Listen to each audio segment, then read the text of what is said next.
Panalangin sa ikatlo ng hapon. Sa ngalan ng Ama, ng Anak, at ng Espiritu Santo. Amen. Pumanaw ka, Jesus, subalit ang bukal ng buhay ay bumalong para sa mga kaluluwa at ang karagatan ng awa ay bumugso para sa sanlibutan.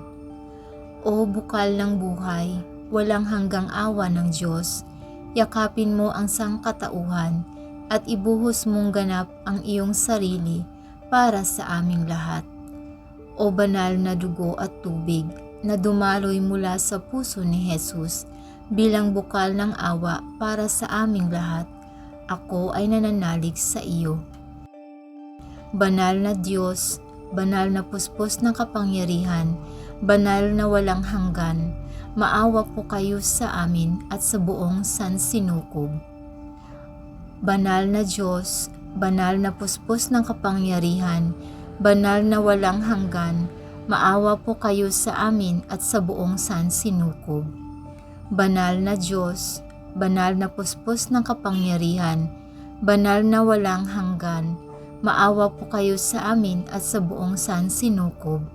Amen. O Jesus, Hari ng awa, ako ay nananalig sa iyo. Sa ngalan ng Ama, ng Anak, at ng Espiritu Santo. Amen.